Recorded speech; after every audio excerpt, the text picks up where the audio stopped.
मला नाही माहिती की का लोक बघायला येत नाही तिथं. हे इतकं सुंदर आहे, इतकं सुंदर आहे, इतकं सुंदर आहे. नमस्कार मंडळी, स्वागत आहे तुमचं लाडक्या भावाच्या यूट्यूब चॅनलवरती. तर आज आपण संगमेश्वर येथे जाणार आहोत काही मंदिरं बघायला. तर मग निघूयात. प्रथमच घेतली माझी डोराटा आणि निघालो हातकंब्याच्या दिशेने. फायनली हातकंबा ठिकाणावर पोहोचलो. आपला मित्रसुद्धा आला आहे. तर येथून पुढे आपण त्याची गाडी घेऊन जाणार आहोत. आपला हा प्रवास ठीक 11 वाजता चालू झाला आहे. तुम्हाला सांगायचं म्हटलं तर मी पहिल्यांदाच व्लॉग करायला जात आहे. व्हिडिओ कशी होईल काय आयडिया नाही, बघूया आपण पुढेच. जाता वेळेस एवढे नजारा होते ना भाई, एकदम टॉप लेवल. सर्वांना व्हिडिओ क्वालिटीचा कंटाळा येईल, पण माझ्या व्हिडिओ क्वालिटी नसली तरी हृदयाला क्वालिटी आहे, म्हणून हा व्हिडिओ बघायला विसरू नका.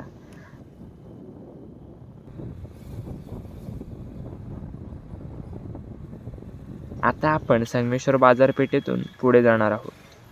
थोडं पुढे गेल्यावर घेतला राईट. व्हिडिओमध्ये तुम्ही बघू शकता. येथून जो नजारा चालू झाला ना, एकदम आड्यास म्हणजे आड्यास. सर्व जवळपास जुनी घरं पाहायला मिळत होती.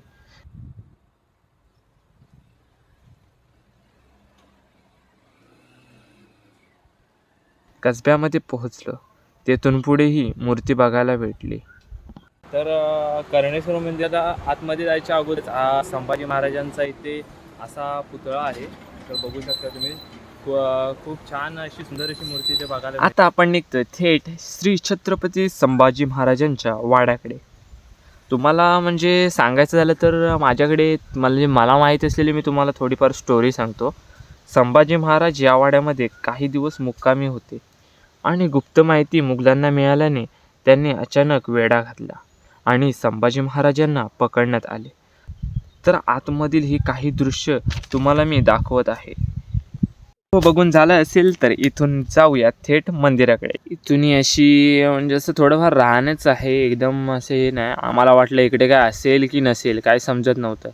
पण जेव्हा समोरून लोक बघितलेली तेव्हा म्हणजे आतमध्ये थोडं गेल्यावरती तेव्हा वाटलं हां इथे काहीतरी म्हणजे असं होता इतिहास आणि आहे अजून पण इथे. म्हणजे असे बरं कसे पर्यटक म्हणजे येतात इथे मंदिरं बघायला. मला एवढं वाटलं नव्हतं की इकडे पर्यटक असतील. मी तर म्हटलं पूर्णपणे इकडे शांतताच असेल, पण नाही, बहुतेकशे पर्यटक इकडे म्हणजे अशी मंदिरं बघायला येत होती. शेकडो वर्षाचा इतिहास आपल्या दगडी भिंतीत जपलेले हे शिवधाम.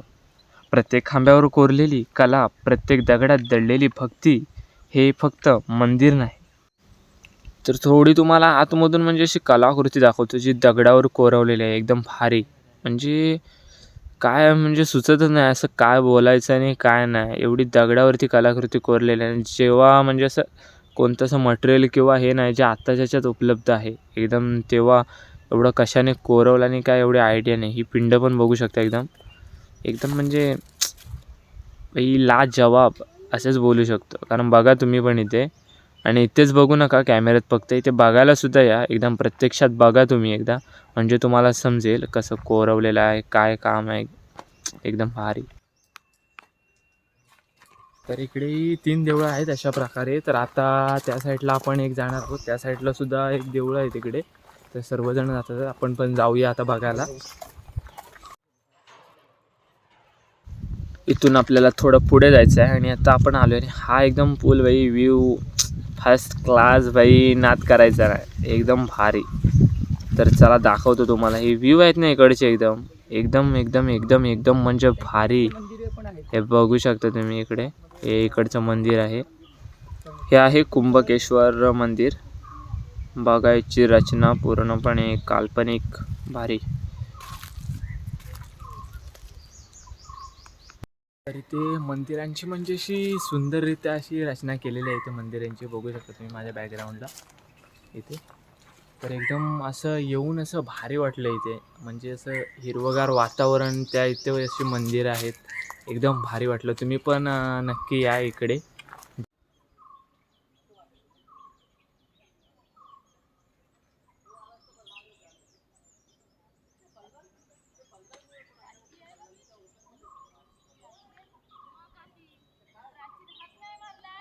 आतापर्यंत आपण इथली मंदिरे सर्व बघितलेली आहेत. आता आपण चाललो आहे थेट दुसऱ्या स्पॉटला. तर मग चला बघूया.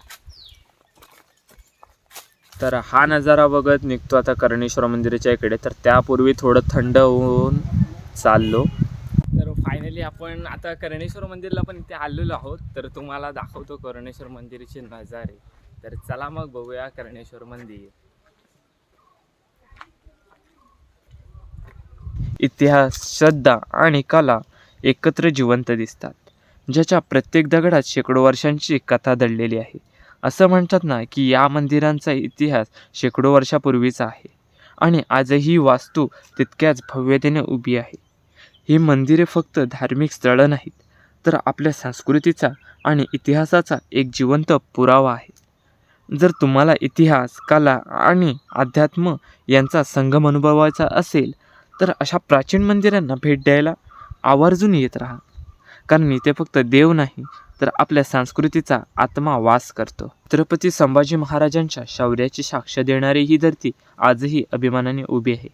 कर्णेश्वर म्हणजे श्रद्धा, कर्णेश्वर म्हणजे इतिहास आणि कर्णेश्वर म्हणजे आत्म्याला स्पर्श करणारी शांतता. दाखवतो तुम्हाला आतमधील काही अशी दृश्य जी डोळ्यांना सुद्धा दिपावून जातील. तर इथलं हे मेन म्हणजे असं कोरीव काम एकदम भारीरित्या गेलेलं. आणि चला आतमध्ये.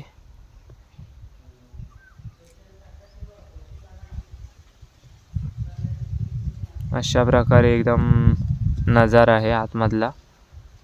महाशिवरात्रीच्या रात्री येथे घुमणारा हर हर महादेवाचा जयघोष आणि सकाळच्या आरतीत पसरलेली शांतता मनाला एक वेगळीच ऊर्जा देऊन जाते. याच पवित्र भूमीत इतिहासानेही वळण घेतलं.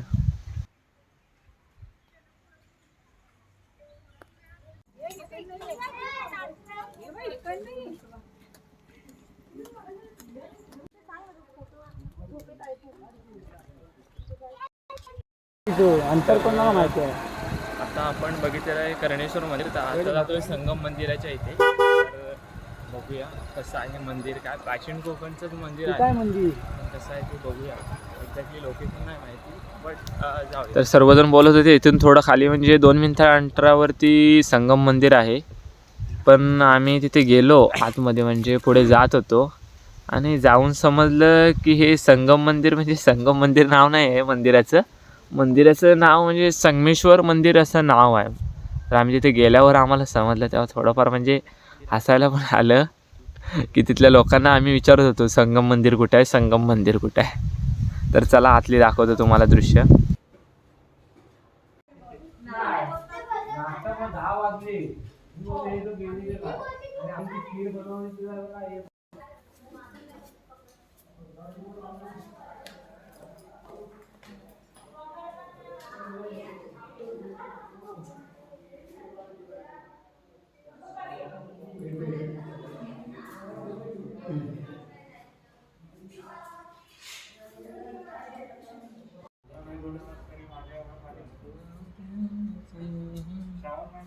इथे म्हणायचं झालं तर एकदम वातावरण पण एकदम थंड आहे आणि नुसता एकांत म्हणजे असं शांत आहे. तर तुम्ही इथे नक्की भेट द्या आणि या मंदिरामध्ये. तर हे बघून झाल्यानंतर आता आपली स्वारी आहे सप्तेश्वर मंदिराच्या दिशेने. तर चला तर मग निघूया. तर हा काहीसा रस्ता आहे. अगोदरपासून थोडी व्हिडिओ नाही की थोडी. तर फायनली सप्तेश्वर मंदिराच्या इथे आपण आता आलेलो आहोत. तर आतमध्ये जाऊया दर्शन घ्यायला. चला जाऊ. कोकणच्या शांत निसर्गात, झाडांच्या सळसळीमध्ये, पक्ष्यांच्या किलबिलाटात लपलेलं हे एक पवित्र ठिकाण म्हणजेच प्राचीन सप्तेश्वर मंदिर. शेकडो वर्षापासून येथे अखंड धुपारती सुरू आहेत. दगडी बांधकाम, साधीपण, भव्य रचना आणि गर्भगृहात विराजमान असलेले शिवलिंग. येथे येताना फक्त पाय चालत नाहीत, मनही नम्र होतं, विचार शांत होतात. सप्तेश्वर म्हणजे केवळ मंदिर नाही, तो आहे एक विश्वासाचा आधार, इतिहासाला साक्ष आणि आत्म्याला स्पर्श करणारी शांत शक्ती. एकदा तरी या पवित्र स्थळाला भेट द्या. कदाचित तुम्हालाही येथे तुमचं उत्तर सापडेल. मंदिराच्या आतमध्ये आल्यावरती असं वाटतं की आपण काळाच्या मागे प्रवास करत आहोत. या भिंती, या कोरीव मूर्ती आणि प्रत्येक दगडावर केलेली नाजूक शिल्पकला त्या काळातील कलाकारांची महानता दाखवते. मित्रांनो, जरा या खांबाकडे नीट पहा. प्रत्येक खांबावर इतका सुंदर कोरीवकाम केलं आहे ना की जणू या दगडाला जीव मिळाल्यासारखं वाटतं. आजच्या आधुनिक युगातही असं काम करणं खूप कठीण आहे. मग त्या काळात हे कलाकार किती महान असतील याचा विचार करा. इथलं वातावरण खूप शांत आहे. पक्ष्यांचा आवाज, मंद वारा आणि मंदिरातील घंटांचा नाद मनाला एक वेगळीच शांतता देतं. इथे आल्यावर खरंच असं वाटतं की मनातील सगळा थकवा दूर होतो. या मंदिराचा गाभारा म्हणजे श्रद्धेचे केंद्र.